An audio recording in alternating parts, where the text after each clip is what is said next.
Hello students. आज हम इस वीडियो में आपको बताएंगे कि अभिक्रिया समूह को कौन कौन से कारक प्रभावित करते हैं। जैसा कि पहले वीडियो में देखा था और मैंने बताया था कि अभिक्रिया समूह को क्रियाकारक उत्पादों की भौतिक अवस्था प्रभावित करती हैं, क्रियाकारक व उसके उत्पादों की सांद्रता भी प्रभावित करती हैं, साथ ही दाब और आयतन का प्रभाव भी पड़ता है। और मैंने बताया था कि जो सबसे इम्पोर्टेंट है वो है अभिक्रिया ऊष्मा पर ताप का प्रभाव।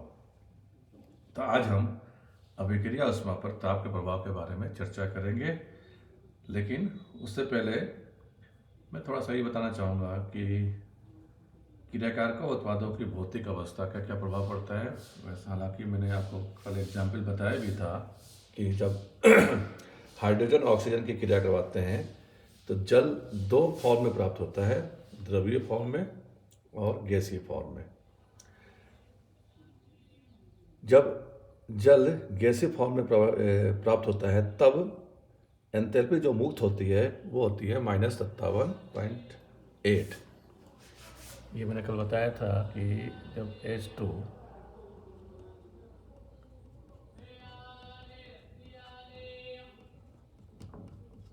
ऑक्सीजन से क्रिया करती है तो H2O प्राप्त होता है।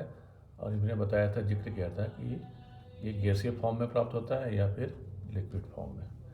जब गैसीय फॉर्म में प्राप्त हो रहा है तब डेल एच जो मुक्त होती है वो होती है -57.8 किलो कैलोरी। और जब जल जो है लिक्विड फॉर्म में प्राप्त होता है तब ऐसी स्थिति में जो एंथैल्पी मुक्त होती है वो होती है -68.3 किलो कैलोरी। ठीक है, तो इस एग्जाम्पल का उपयोग करके हम कह सकते हैं कि क्रियाकारक उत्पाद की भौतिक अवस्था अभिक्रिया ऊष्माओं को प्रभावित करती है। इसी क्रम में एक एग्जाम्पल और मैं आपको बता रहा हूँ। जैसे कि कार्बन के दो अपरूप होते हैं, आपको मालूम है। एक तो होता है डायमंड, हीरा, और दूसरा कार्बन का अपरूप होता है ग्रेफाइट। जब इनकी अभिक्रिया ऑक्सीजन से करवाई जाएगी, दोनों ही स्थितियों में आप देख लें, ठीक है। ये किस फॉर्म में होगा? गैस फॉर्म में, ये लिखना आवश्यक होता है। और हीरा ये किस फॉर्म में होगा? सॉलिड फॉर्म में होगा, ये भी सॉलिड फॉर्म। इनसे हमें क्या प्राप्त होता है? CO2। दोनों ही स्थितियों में आपको CO2 प्राप्त होगा और गैसियस फॉर्म में प्राप्त होगा। ठीक है, अब हम बात करते हैं कि जब ग्रेफाइट फॉर्म में कार्बन ऑक्सीजन से भी क्रिया करती है और जब हीरा फॉर्म में अपर रूप में ऑक्सीजन से क्रिया करती है तो मुक्त होने वाली एंथैल्पी क्या होगी? तो जब हीरा अपर रूप ऑक्सीजन से क्रिया करती है तो मुक्त होने वाली एंथैल्पी का मान होता है 395.39 -395.39 किलो जूल। ऐसा यूनिट है ये, जूल।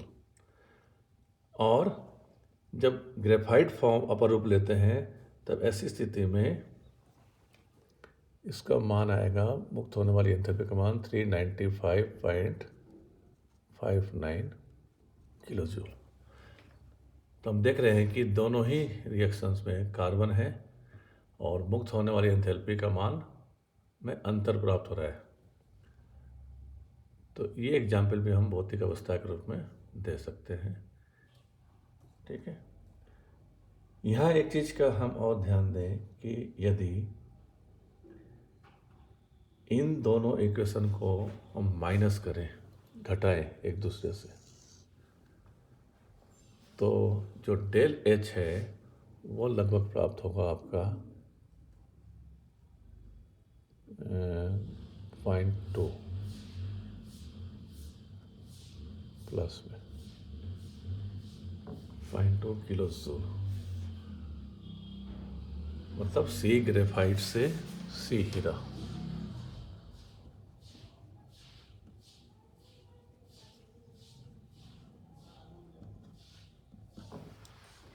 एक अपरूप का दूसरे अपरूप में परिवर्तन से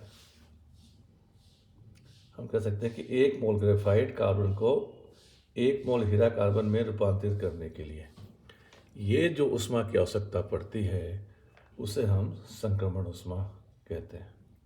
ठीक है, तो इस प्रकार से हम अभिक्रिया ऊष्मा पर क्रियाकारकों और उत्पादों की भौतिक अवस्था का क्या प्रभाव पड़ता है बता सकते हैं। ठीक है, दाब आयतन प्रभाव के बारे में कल हम चर्चा कर चुके हैं और अब हम बात करते हैं अभिक्रिया ऊष्मा पर ताप के प्रभाव का, जो कि सबसे इम्पोर्टेंट है एग्जाम के पॉइंट ऑफ व्यू से भी। इसको आप अच्छी तरह से समझ लें। और एक चीज़ और बताना चाहूँगा कि यदि अभिक्रिया मानक ताप और दाब पर हो तो अभिक्रिया ऊष्मा मानक अभिक्रिया ऊष्मा कहलाता है।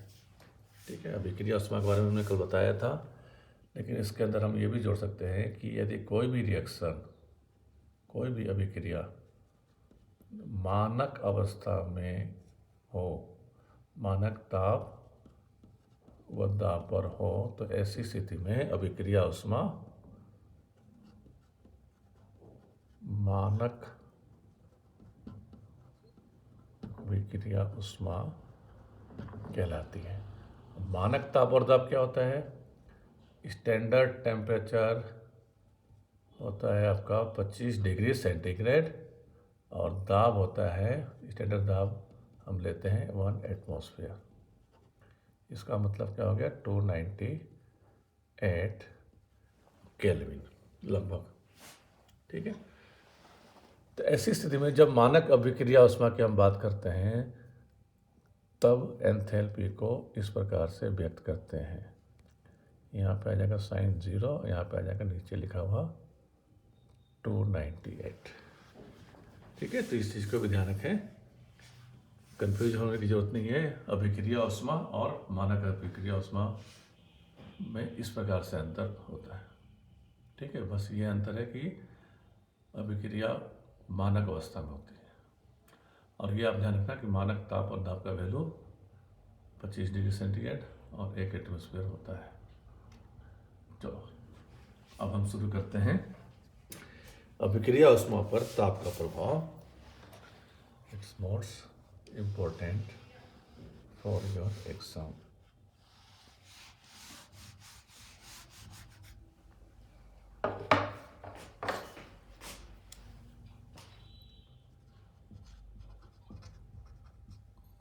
अभिक्रिया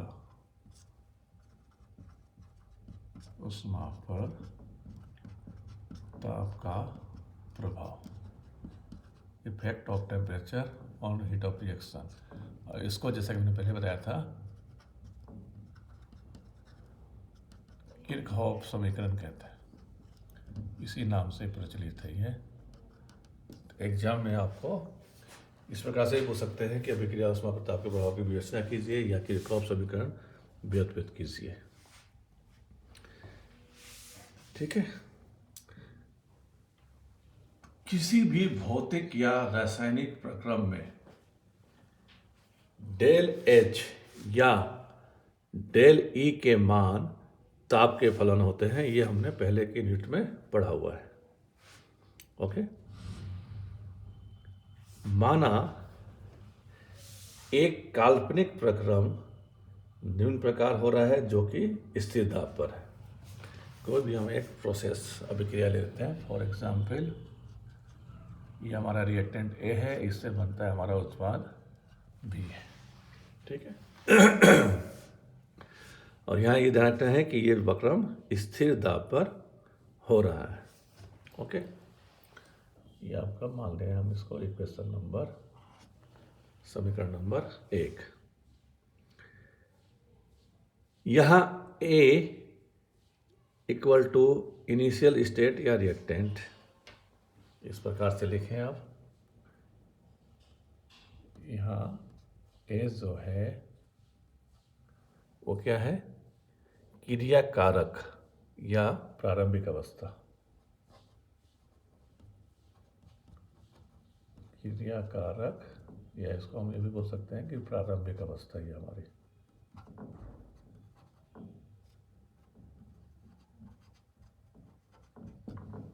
और बी क्या हो जाएगा आपका? अंतिम अवस्था या प्रोडक्ट, उत्पाद। Okay.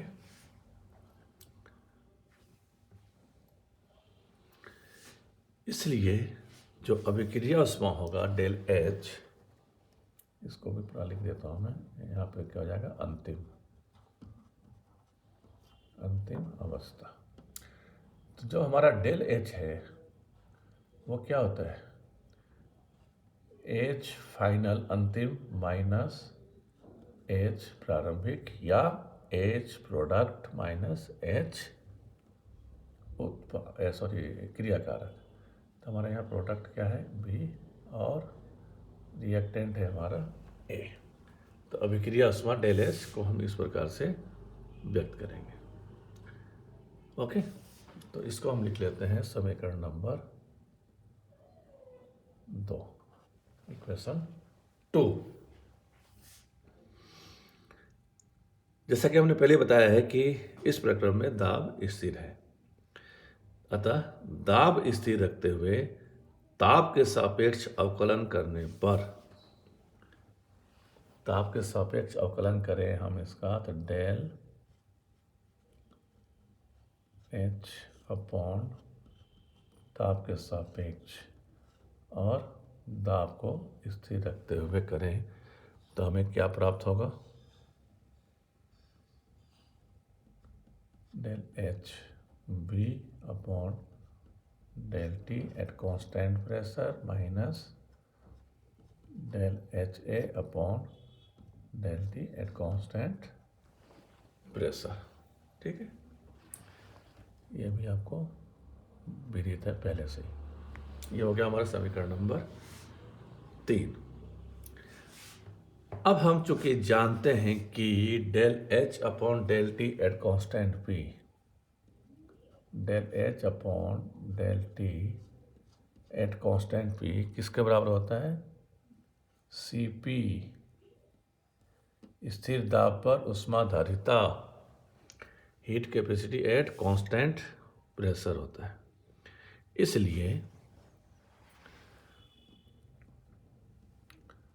Del H B upon del T at constant P, ये किसके बराबर हो जाएगा? Heat capacity at constant pressure of B, and similarly del H A upon del T at constant P किसके बराबर हो जाएगा? C P of A. Right. अतः del H upon del T at constant P, ये किसके बराबर हो जाएगा आपको? C P of B minus C P of A की। और इसको कलेक्टिवली हम क्या बोल सकते हैं? Del C P. ये हो जाएगा हमारा इक्वेशन नंबर 4। यह डेल सी पी उत्पादों व अभिकारकों की स्थिर दाब पर ऊष्माधारिताओं का अंतर है। क्लियर? डेल सी पी क्या होगा आपका? उत्पादों और क्रियाकारकों की स्थिर दाब पर ऊष्माधारिताओं का अंतर। इस समीकरण को किरचॉफ समीकरण कहते हैं। क्लियर? इस समीकरण को, जो इक्वेशन नंबर 4 है आपका, इसको किरचॉफ समीकरण कहते हैं। इसी प्रकार स्थिर आयतन पर होने वाली अभिक्रियाओं के लिए, जैसे कि हमने स्थिर दाब पर देखा डेल एच आता है, और स्थिर आयतन पर क्या हो जाएगा? डेल ई हो जाएगा। अगर हम स्थिर आयतन की बात करें तो ये क्या हो जाएगा? एच की जगह पर आंतरिक ऊर्जा में परिवर्तन विथ रेस्पेक्ट टू टी। अब यहाँ क्या हो जाएगा, एट कांस्टेंट वॉल्यूम। ठीक है, और ये किसके बराबर हो जाएगा, डेल सी बी के बराबर हो जाएगा। ठीक है, तो ये भी किरचॉफ समीकरण का दूसरा रूप है। मेरे ख्याल से यहाँ तक आपको बिल्कुल क्लियर हो गया होगा, बहुत सिंपल है ना। इन समीकरणों द्वारा यदि एक ताप पर अभिक्रिया ऊष्मा ज्ञात हो तो दूसरे ताप पर अभिक्रिया ऊष्मा डेल एच या डेल ई का मान ज्ञात कर सकते हैं, राइट। इन समीकरणों द्वारा यदि एक ताप पर अभिक्रिया ऊष्मा ज्ञात हो तो दूसरे ताप पर अभिक्रिया ऊष्मा का मान ज्ञात कर सकते हैं। कैसे, चले, माना ताप T1 पर,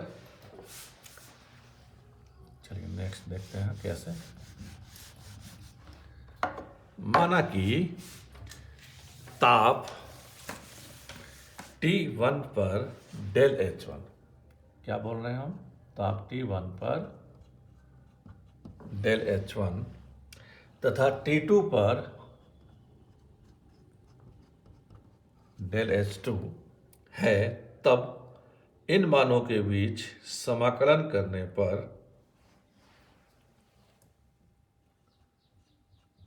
del H upon del T at constant P equal to क्या है हमारा, डेल CP। ठीक है, इक्वेशन नंबर जो 4 हमें प्राप्त हुआ था उसको लेकर चलते हैं।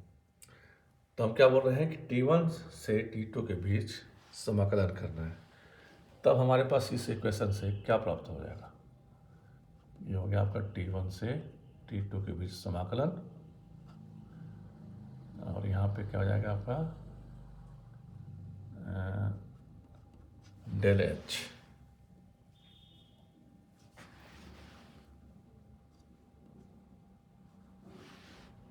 राइट, दिस इज, अब इसको यहाँ हम क्या लिखेंगे, डी लिखेंगे इसको। This is equal to, T को हम ऊपर ले जाएंगे क्रॉस मल्टीप्लाई से, तो हमें यहाँ क्या मिलेगा, T1 से T2 डेल CP dt। ठीक है, इसको हम इक्वेशन नंबर मान लेते हैं 5। कोई दिक्कत नहीं है। हम क्या बोल रहे हैं कि T1 पर डेल H1 एंथैल्पी परिवर्तन है और T2 पर यदि डेल H2 एंथैल्पी परिवर्तन है, तो इक्वेशन 4 को हमने पुनर्व्यवस्थित कर इस प्रकार कर लिया, और हम यहाँ क्या बोल रहे हैं कि इस दोनों तापों के बीच समाकलन कर रहे हैं। ठीक है, हमें क्या प्राप्त होगा, ओके ओके ओके, यहाँ पे ये चीज़ ध्यान रखें, यहाँ पे एंथैल्पी की बात कर रहे हैं, यहाँ पर हम हो जाएगा यहाँ पर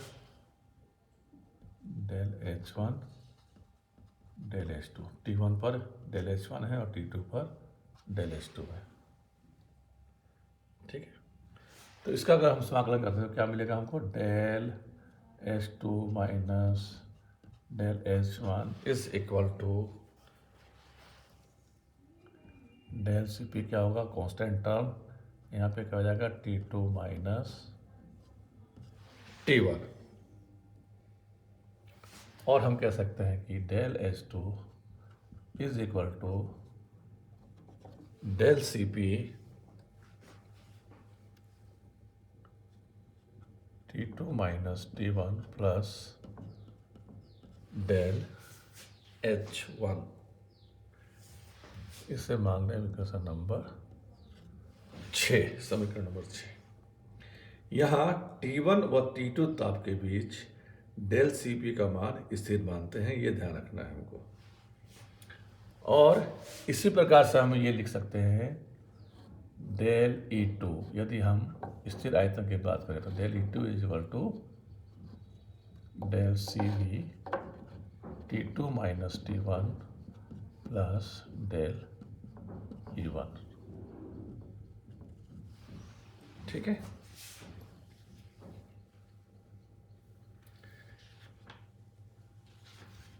आगे बढ़ें। यदि ताप का परास अधिक हो, अगर टेम्परेचर डिफरेंस बहुत ज़्यादा हो, तब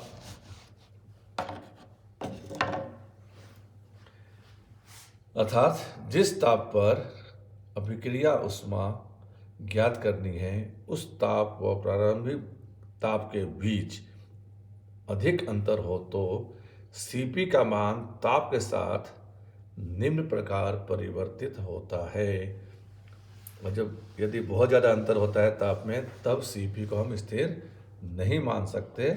तो ऐसी स्थिति में जो Cp का मान होता है वो होता है Cp equal to alpha plus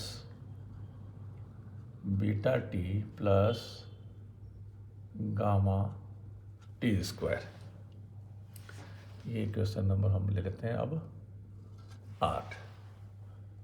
ठीक है, यहाँ अल्फा, बीटा और गामा स्थिरांक हैं जो कि तंत्र या यौगिक की प्रकृति पर निर्भर करता है। तो ऐसी स्थिति में हम डेल Cp का मान क्या लिखेंगे?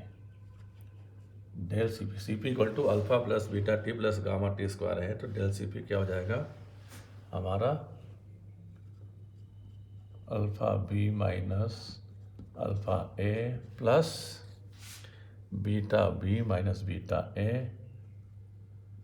Beta B minus beta A multi plus gamma B minus gamma A T square. ठीक है, इसको भी आप इक्वेशन नंबर डाल लें 9। या हम ये भी लिख सकते हैं कि del Cp is equal to del alpha plus del beta T plus del gamma T square. इस फॉर्म में भी हम इसको व्यक्त कर सकते हैं। ठीक, अब डेल Cp का मान समीकरण नंबर 5 में रख दें हम, तो हम क्या लिखेंगे इसको? डी एच डेल H1 से लेकर del H2 is equal to T1 से T2 रेंज में del alpha plus del beta T plus del gamma T square D T. जब हम इसको समाकलित करेंगे तो हमें क्या फिर प्राप्त हो जाएगा? Del H2 minus del H1 is equal to del alpha T2 minus T1 plus 1/T del beta T2 square minus T1 square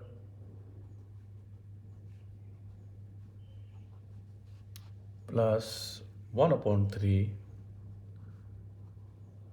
del gamma T2 cube minus T1 cube. ठीक है, ये हो जाएगा हमारा इक्वेशन नंबर 11। और पुनर्व्यवस्थित करें तो हम लिख सकते हैं del H2 is equal to, बस डेल H1 इधर आ जाएगा, डेल H1 प्लस ये समीकरण एच इट इज नीचे आ जाएगा। इसको लिख देंगे हम इक्वेशन नंबर 12। ठीक है, तो ये जो समीकरण नंबर 11 या 12 प्राप्त होता है, ये समाकलित किरचॉफ समीकरण कहलाता है। तो बच्चों, मुझे लगता है कि आपको अच्छी तरह से ये चीज़ समझ में आ गई होगी और ये एग्जाम के पॉइंट ऑफ व्यू से बहुत ही इम्पोर्टेंट है। नेक्स्ट वीडियो में मैं आपको इसी समीकरण को एक दूसरे तरीके से बताऊंगा। धन्यवाद।